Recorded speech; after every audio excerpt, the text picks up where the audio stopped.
இப்போ நம்ம கையில நூத்துக்கணக்கான டயட் ஆப்ஸ் இருக்கு. கைகள்ல கட்டிக்கிற ஸ்மார்ட் வாட்சுகள், அப்புறம் இன்டர்மீடியன்ட் ஃபாஸ்டிங், கீட்டோ டயட்னு நிறைய விஷயங்கள் இருக்கு. ம் நிறையவே இருக்கு. ஆமா, இவ்ளோ தொழில்நுட்பங்களும் அறிவியல் முன்னேற்றங்களும் இருந்தும் பாத்தீங்கன்னா, நாம ஏன் இன்னும் ஏதோ ஒரு புது நோய்க்கு பயந்துகிட்டே வாழ்றோம்? இத கேக்குற நீங்க சற்று கற்பனை செஞ்சு பாருங்க. எந்த ஒரு ஸ்மார்ட் போனோ, இன்டர்நெட்டோ இல்லாத பல நூற்றாண்டுகளுக்கு முன்பே தமிழர்கள் உங்க உடம்போட ஆரோக்கிய ரகசியங்களை மிக துல்லியமா கணிச்சிருக்காங்கன்னு சொன்னா கண்டிப்பா நம்ப கஷ்டமா தான் இருக்கும். ஆனா அதுதான் உண்மை. கரெக்ட். அந்த ஆச்சரியமூட்ட விஷயங்களை பத்தி தான் இன்னைக்கு உங்களுக்காக இந்த ஆழமான அலசல்ல நாம பேச போறோம். உங்களுடைய இந்த மூலாதாரங்களை நான் ஆழமா படிச்சு பார்த்தப்போ நிறைய விஷயங்கள் என்ன ரொம்பவே ஆச்சரியப்படுத்துச்சு.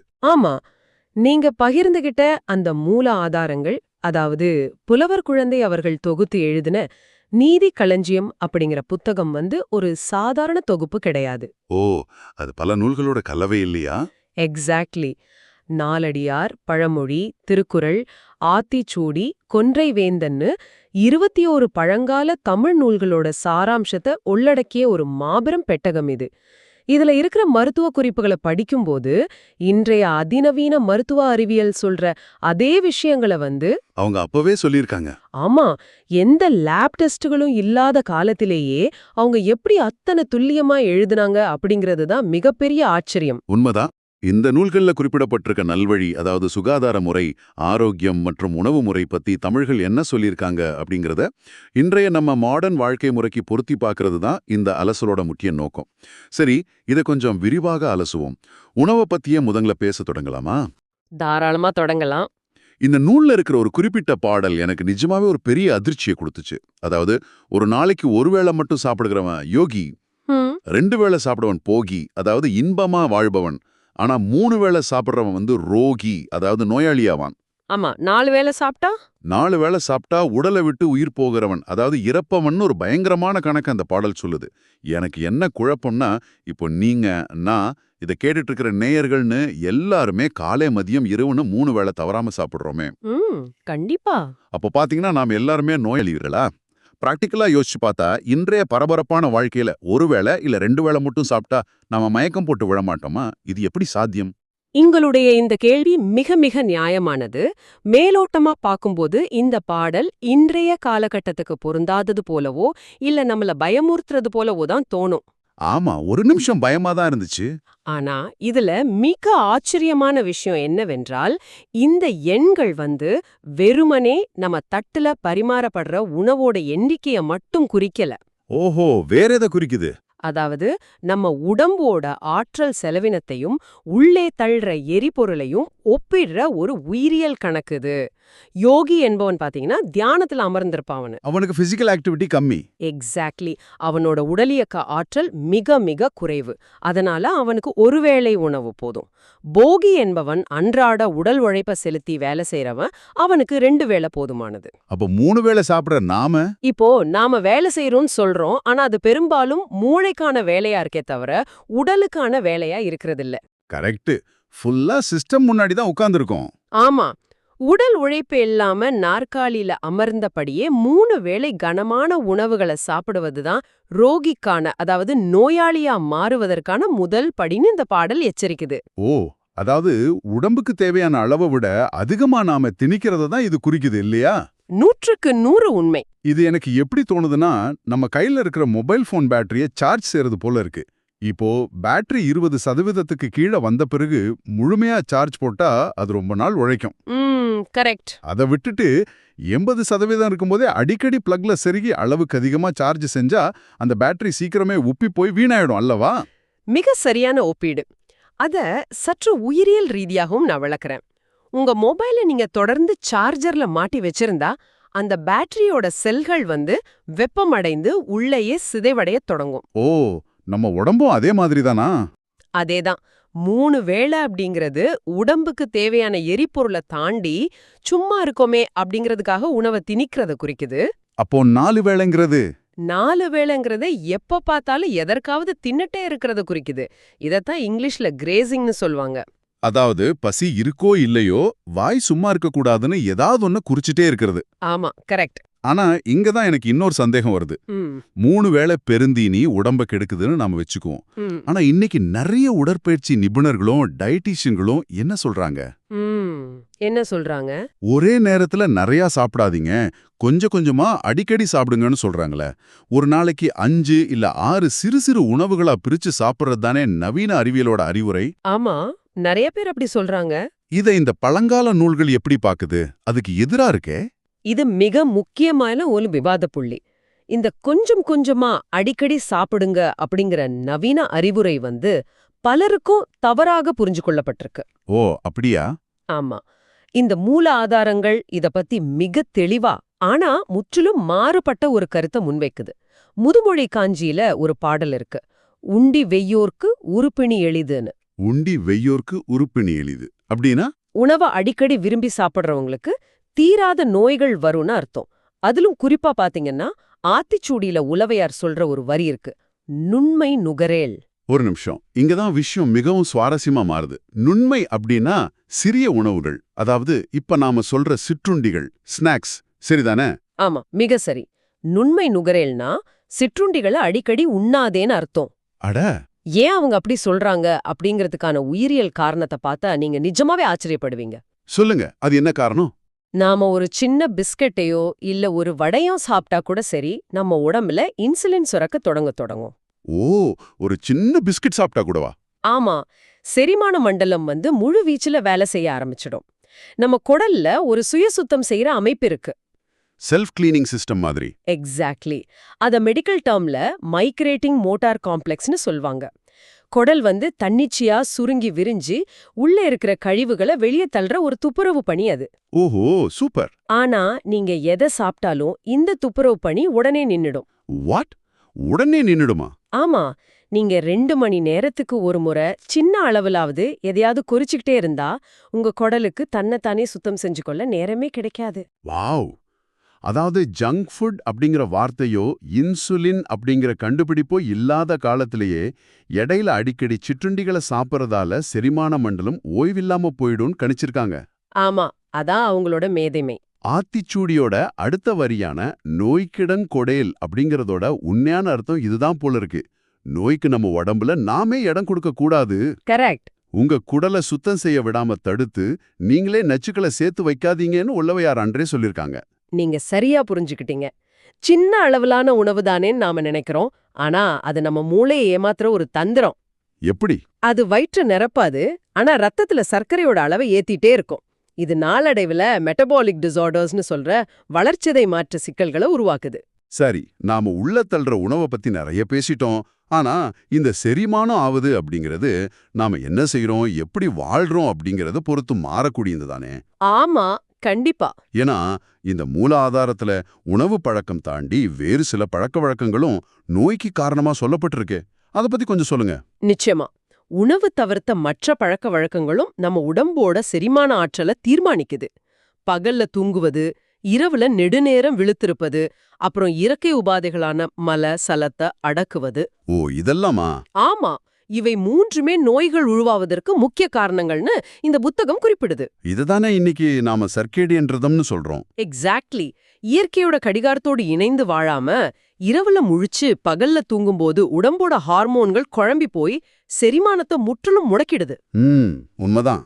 அதே போல உடம்போட கழிவுகளை வெளியேத்தாம அடக்கி வைக்கிறது வந்து நச்சுக்களை மறுபடியும் ரத்தத்திலே கலக்க செஞ்சிரும். இதை கேட்குற நீங்க, குறிப்பா இந்த நைட் ஷிஃப்ட்ல வேலை பார்க்குறவங்க, இல்ல தூக்கத்தை கெடுத்துட்டு தொடர்ச்சியா ஃபோன் ஸ்கிரீன்ல மூழ்கி இருக்கிறவங்க, இதை கொஞ்சம் கவனிக்கணும். ரொம்ப முக்கியமான பாயிண்ட் இது. இயற்கைக்கு முரணான வாழ்க்கை முறை எந்த அளவுக்கு மெட்டபாலிசத்தை பாதிக்குதுன்னு இது காட்டுது. சரி, இந்த குறிப்புகள்ல ஒரு சுவாரஸ்யமான கொஞ்சம் சர்ச்சையான முரண்பாடு இருக்கு. ஓ, எந்த குறிப்பை சொல்றீங்க? கொன்றைவேந்தன்ல ஒரு வரி வருது, உண்டி சுருங்குதல் பெண்ணுக்கு அழகுன்னு. ஆமா. இதோட நேரடி அர்த்தம் பாத்தீங்கன்னா பெண்கள் குறைவா சாப்பிடுறதே அவங்களுக்கு அழகு அப்படிங்கிறது. இன்றைய நவீன காலகட்டத்துக்கு இது கொஞ்சம் நிரடலாகவோ இல்ல விவாதத்திற்குரியதாகவோ தோன்றலாம். ஆமா, வெளிப்படையா பார்க்கும்போது அப்படி தோணலாம். ஆனா நாம எந்த சார்பும் இல்லாம இந்த மூல ஆதாரத்தோட உரைய வரலாற்று பின்னணியில அப்படியே பார்த்தோம்னா இதுக்கு ஒரு விளக்கம் கொடுக்கப்பட்டிருக்கு. நான் அதை அப்படியே படிக்கிறேன். சொல்லுங்க, அந்த உரை என்ன சொல்லுது? பெண்கள் பெரும்பாலும் வீட்டிலேயே இருப்பதாலும் தாமே உணவு வகைகளை செய்வதாலும் அளவுக்கு மீறி அடிக்கடி உண்ண வாய்ப்பு ஏற்படுகிறது. ம். இதனால் உடம்பில் வீண் சதை உண்டாகி அவர்களின் உடற்கட்டு கெட்டுவிடுகிறது. ஆதலால் அளவோடு உண்டு உடலை பேண வேண்டும்னு எழுதியிருக்கு. இப்போ இந்த நூல்ல உள்ள கருத்தை நாம ஒரு வரலாற்று பதிவா பார்க்கறோம். கரெக்ட். ஆனா இதுக்கு பின்னாடி உள்ள அறிவியலை நாம எப்படி புரிஞ்சுக்கொள்வது? இத சற்று பரந்த நோக்கில பார்த்தோம்னா இதுக்குள்ள உறைஞ்சிருக்கிற அறிவியல் மிக தெளிவானது. இது எந்த காலகட்டத்துல எந்த சமூக அமைப்புல எழுதப்பட்டது அப்படிங்கறத நாம கருத்துல கொள்ளணும். ஓ, அந்த காலகட்டத்தோட லைஃப் ஸ்டைல். ஆமா, அந்த காலத்துல ஆண்களோட வேலை அப்படிங்கிறது வயலுக்கோ போருக்கோ சென்று கடுமையான உடல் உழைப்பை செலுத்துறதா இருந்துச்சு. அதனால அவங்களுக்கு எரிக்கிற கலோரிகளுக்கு ஈடா அதிக உணவு தேவைப்பட்டுச்சு. எக்ஸாக்ட்லி. ஆனா பெண்கள் பெரும்பாலும் வீடுகளுக்குள்ளேயே இருக்கும்படியான ஒரு சமூக அமைப்பு தான் அன்னைக்கு இருந்துச்சு. அவங்களோட வாழ்க்கை முறை பெருமளவு உடல் உழைப்பு குறைவானதா, அதாவது இப்போ நாம சொல்ற செடென்ட்ரி லைஃப் ஸ்டைலா இருந்துச்சு. ஓஹோ, அப்போ சமையலறையிலேயே இருக்கிறதால உணவு அடிக்கடி ருசி பார்க்கற வாய்ப்பும் தின்பண்டங்களை சாப்பிடுற வாய்ப்பும் அவங்களுக்கு அதிகமா இருந்துச்சு. ஆமா, அது ஒரு இயல்பான விஷயம் தானே. உடல் உழைப்பு குறைவா இருந்து உணவு உட்கொள்ற அளவு அதிகமா இருந்தா அது உடல் பருமனுக்கு வழிவகுக்கும் அப்படிங்கிற தூய அறிவியலை தான் இது பேசுது, இல்லையா? 100% இங்கே அழகு அப்படிங்கிறது வெறும் வெளிப்புற தோற்றத்தை மட்டும் குறிக்கல, தேவையற்ற வீண் சதைகள் இல்லாத நோயற்ற ஆரோக்கியமான உடற்கட்டையை குறிக்குது. கலோரி இன் ஈக்குவல்ஸ் கலோரி அவுட். ஆமா, உள்ளே செல்லும் ஆற்றலும் செலவிடப்படும் ஆற்றலும் சமமா இருக்கணும் அப்படிங்கிற இயற்பியல் விதி தான் இது. இதை இன்றைய காலகட்டத்துக்கு எப்படி பொருத்தி பார்க்கணும் தெரியுமா? எப்படி? இன்னைக்கு பாலின பேதமெல்லாம் கிடையாது. யார் ஒருத்தர் நாள் முழுவதும் ஐடி கம்பெனில கம்ப்யூட்டர் முன்னாடி உட்கார்ந்தே வேலை செய்றாங்களோ, இல்ல உடல் உழைப்பே இல்லாத வாழ்க்கை முறையை கொண்டிருக்காங்களோ, அவங்க தங்களோட உணவை சுருக்கி கொள்ள வேண்டும். அது ஆணா இருந்தாலும் சரி, பெண்ணா இருந்தாலும் சரி. கண்டிப்பா உங்க உடம்போட உழைப்பை பொறுத்து உங்க உணவோட அளவை நிர்ணயம் செய்யுங்க அப்படிங்கிறது தான் இதுல ஒளிந்திருக்கும் செய்தியே தவிர பாதினம் சார்ந்த எந்த வேறுபாடும் இதுல இல்ல. மிக சிறப்பான ஆழமான விளக்கம். சரி, எவ்வளோ சாப்பிடக்கூடாது, எப்படி அடிக்கடி சிற்றுண்டிகளை சாப்பிடக்கூடாது, உடல் உழைப்பிற்கு ஏற்ப எவ்வளோ உணவு தேவைன்னு எல்லாத்தையும் நாம பார்த்துட்டோம். ஆமா, இப்போ பிராக்டிக்கலான விஷயத்துக்கு போவோம். எப்போதான் சாப்பிடுவது, அதுக்கான இறுதியான உறுதியான விதி என்ன? அதுக்கோ கொன்றை வேந்தன்ல மிக தெளிவான ஒரு வரி இருக்கு. பாலோ டைனிங் கால மரிந்துண் அப்படிங்கிற வரி. அதாவது தேவாமிர்தம் போன்ற பாலோடு கலந்த சோறாகவே இருந்தாலும் காலம் அறிந்து உண்ண வேண்டும். இங்க காலம் அப்படிங்கிறது எதை குளிக்குது? காலை 8 மணி, மதியம் 1 மணி, இரவு 8 மணிங்கிற கடிகார நேரத்தையா? இல்லவே இல்ல. அதுதான் தமிழர் மருத்துவத்தோட மிக அடிப்படையான, நாம இன்னைக்கு முற்றிலும் மறந்து போன ஒரு ஆழமான விதி. கடிகாரம் காட்டுற நேரத்தை வச்சு சாப்பிடுறது மிகப்பெரிய தவறு. ஓ, அப்போ காலம்னா? காலம் அறிந்து உண் அப்படிங்கிறதுக்கான உரை என்ன சொல்லுதுன்னா, முன்னுண்ட உணவு நன்கு செரித்து மிக பசியான பின் உண்பது. வாவ். இதுதான் அந்த காலம். உங்களுக்கு எப்போ உண்மையான கடுமையான பசி எடுக்குதோ அதுதான் நீங்க சாப்பிடுவதற்கான சரியான நேரம். அது அமுதமே என்றாலும் பசி இல்லாத போது சாப்பிடக்கூடாது. ஆமா, கொஞ்சம் கூட சாப்பிடக்கூடாது. இதை நான் இப்படி புரிஞ்சுக்கலாமா? இது நம்ம வீடுகள்ல இயங்கிட்டு இருக்கிற வாஷிங் மிஷின் மாதிரி. வாஷிங் மிஷினா? எப்படி? அதாவது ஒரு முறை அழுக்கு துணிகளை உள்ளே போட்டு மிஷினை ஆன் செஞ்சுடுறோம். அது துணிகளை துவைச்சிட்டே இருக்கு. பாதியில மிஷின் ஓடிட்டு இருக்கும்போதே அதோட கதவை திறந்து மேலும் சில புது அழுக்கு துணிகளை உள்ளே திணிப்போமா? அப்படி செஞ்சா அந்த மிஷின் என்ன ஆகும்? அருமையான ஒப்பீடு. இது சற்று ஆழமா வயிற்றுக்குள்ள நடக்கிற உயிரியல் மாற்றங்களோடு பொருத்தி பார்ப்போம். உங்க வாஷிங் மிஷின்ல பாதி சோப்பு தண்ணி இருக்கும்போது புது அழுக்கு துணியை போட்டா என்ன ஆகும்? பழைய துணி சரியா துவைக்கப்படாது, புது துணிக்கு சோப்பு பத்தாது, மிஷின் டோட்டலா குழம்பி போயிடும். எக்ஸாக்ட்லி. நம்ம வயிறும் அப்படிதான். முதல் வேளை சாப்பிட்ட உணவை செரிமான அமிலங்கள், அதாவது டைஜஸ்டிவ் ஆசிட்ஸ் உடைச்சி செரிக்க செஞ்சுட்டு இருக்கோம். அந்த ப்ராசஸ் நடந்துட்டு இருக்கும். ஆமா, அந்த சுழற்சி முழுமையா முடிவதற்குள்ள அட பால் சாதமாச்சே ரொம்ப பிடிக்குமே என்றோ, இல்ல இப்ப மதியம் 1 மணி ஆயிடுச்சே என்றோ மறுபடியும் ஒரு உணவை உள்ள திணிச்சா என்ன நடக்கும்? உடம்பு அந்த புதிய உணவுக்கு ஏத்தவாறு புதிய அமிலங்களை சுரக்க வேண்டியிருக்குமே. சரியா சொன்னீங்க. உடம்பு செரிமானத்தோட தன்மையை மாத்தணும். இதனால முதல்ல சாப்பிட்ட பாதி செரித்த உணவு மேலும் செரிக்க முடியாம குடல்லையே தங்கி புளிக்க ஆரம்பிக்கும். ஓஹோ, ஃபெர்மெண்டேஷன் சொல்லுவாங்களே, அதுவா? ஆமா, ஃபெர்மெண்டேஷன் தான். இப்படி புளித்து போன உணவு தான் கேஸ், அசிடிட்டி மற்றும் ஆமான் சொல்லப்படுற நச்சுக்களா உருவெடுத்து உடம்போட பல்வேறு நோய்களுக்கு தொடக்கப்புள்ளியா மாறுது. அப்போ முதன்மையா உணவு முழுமையா செரிச்சு அந்த வயிறுங்கிற மெஷின் நான் காலியா இருக்கேன், அடுத்த ரவுண்டுக்கு தயாருன்னு பசி மூலமா ஒரு அலாரம் கொடுக்கற வரை நம்ம காத்திருக்கணும். பசி அப்படிங்கிறது வெறும் வயிறு கத்துற சத்தம் கிடையாது, அது உடம்போட மிக முக்கியமான ஒரு இயற்கையான அலாரம்னு சொல்றீங்க. 100க்கு 100 உண்மை. உடம்புக்கு எரிபொருள் தீர்ந்துருச்சு, தேக்கி வைக்கப்பட்ட ஆற்றலையும் நான் பயன்படுத்திட்டேன், இப்போ எனக்கு புதிய ஆற்றல் தேவைப்படுதுன்னு மூளைக்கு தெரிவிக்கிற ஒரு சிக்னல் அது. கரெக்ட். அந்த சிக்னல் வர்றதுக்கு முன்பே எரிபொருளை நிரப்புறது தான் எல்லா பிரச்சனைகளுக்கும் ஆணிவேர். எந்த சந்தேகமும் இல்ல. திருக்குறள்லயும் வள்ளுவர் இதையேதான் அற்றத்தறிந்து கடைப்பிடித்து மாறல்ல துய்க்கத் துவர பசித்துன்னு சொல்றார். அதாவது முன் உண்டது செரித்ததை உறுதியா அறிஞ்சு நல்லா பசிச்ச பின்னாடி உடம்புக்கு மாறுபாடு இல்லாத உணவை உண்ண வேண்டும். ஆமா, இத செஞ்சாலே மருத்துவமனை பக்கம் நாம போக வேண்டிய அவசியமே வராது அப்படிங்கிறது தான் இந்த 21 நூல்களோட ஒட்டுமொத்த சாராம்சம். சூப்பர். ஆக இது எல்லாத்துக்கும் என்ன அர்த்தம்? நீங்க தேடிட்டு இருக்கிற ஆரோக்கியம் அப்படிங்கிறது ஏதோ வெளிநாட்டுல இருந்து இம்போர்ட் செய்யப்படுற விலை உயர்ந்த உணவுகள்லயோ இல்ல ஸ்மார்ட் வாட்ச் காட்டுற எண்கள்லயோ இல்ல. கண்டிப்பா இல்ல. அது உங்க அன்றாட பழக்க வழக்கங்கள் தான் இருக்கு.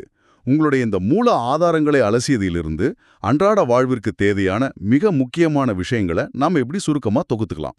சொல்லுங்க. 1. உங்க கடிகாரத்தை பார்த்து சாப்பிடாதீங்க, உங்க உடம்போட பசியை பார்த்து சாப்பிடுங்க. பசிங்கிற இயற்கை அலாரம் அடிக்கிற வரைக்கும் வெயிட் பண்ணுங்க. 2. உணவு இடைவேளைகள்ல பஜ்ஜி, வடன்னு சிறு சிறு நொறுக்கு தீனிகளை திணிச்சு உங்க செரிமான மண்டலத்தோட துப்புரவு பணியை கெடுக்காதீங்க. குடலுக்கு கொஞ்சம் ரெஸ்ட் கொடுங்க. மிக முக்கியம் அது.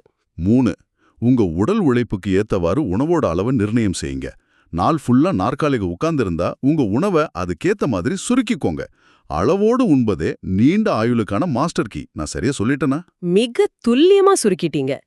நாம சாப்பிட்ட உணவு முழுமையா செரிமானம் ஆயிடுச்சான்னு உணர்ந்து உடம்பு கேக்குற வரைக்கும் காத்திருந்து அடுத்த வேளை உணவை சாப்பிடுறது தான் நீங்க உங்க உடம்புக்கு செய்யற மிகப்பெரிய உதவி. உண்மைதான். இந்த நீதி களஞ்சியம் புத்தகம் வெறும் செய்யுள்களோட தொகுப்பு மட்டும் கிடையாது. அது ஆரோக்கியமா வாழ்வதற்கான ஒரு மிகச்சிறந்த மெடிக்கல் மேனுவல் அப்படிங்கறத இன்னைக்கு நாம தெளிவா புரிஞ்சுக்கிட்டோம். நிச்சயமா. இந்த ஆழமான அலசல முடித்து வைக்கும் முன்பு இத கேட்டுட்டு இருக்கிற உங்களுக்கு ஒரு சிந்தனையை விட்டு செல்ல நிபுணர் விரும்புறார். ஆமா, இத கேட்டுட்டு இருக்கிறவங்களுக்கு சிந்தனைக்கான ஒரு ஆழமான கேள்விய முன்வைக்க விரும்புறேன். சொல்லுங்க. அடுத்த முறை நீங்க உண்மையான பசி இல்லாம கடிகாரம் மதியம் 1 மணின்னு காட்டுறதாலேயோ இல்ல ஸ்ட்ரெஸ், போர் அடிக்குதுங்கிற மாதிரி ஏதோ ஒரு உணர்ச்சியோட தூண்டுதலாலோ ஒரு ஸ்நாக்ஸ் எடுக்க கையை நீட்டும்போது ஒரு கணம் தயங்கி நில்லுங்க. ஆமா, தயங்கி நின்னு உங்களை நீங்களே கேட்டுக்கொள்ளுங்கள். உங்க உடம்போட உண்மையான தேவைகள் உங்களை கட்டுப்படுத்துதா அல்லது உங்க நாவோட பழக்க வழக்கங்களும் சுவை ஆசைகளும் உங்க உடம்ப கட்டுப்படுத்துதா? ஆரோக்கியத்தோட திசைய இன்னைக்கே முற்றிலுமா மாற்றியமைக்க கூடும். அற்புதமான, நம்மள ரொம்ப ஆழமா சிந்திக்க வைக்கிற கேள்வி இது. இந்த புதிய புரிதலோடு இன்றைய நமது ஆழமான அலசலை நாம நிறைவு செய்வோம். எந்த தொழில்நுட்பமும் இல்லாம தன் உடம்ப கவனிச்சு இயற்கையோட இணைந்து வாழ்ந்த நம்ம முன்னோர்களோட இந்த எளிய ஆனா ஆழமான விதிகளை பின்பற்றி ஆரோக்கியமா வாழ்வோம். இந்த செறிவான உரையாடல்ல இணைந்தமைக்கு மிக்க நன்றி. மீண்டும் மற்றொரு சுவாரஸ்யமான தலைப்போடு உங்களை சந்திக்கிறோம். அதுவரை உங்களிடமிருந்து விடைபெறுகிறோம். நன்றி, வணக்கம்.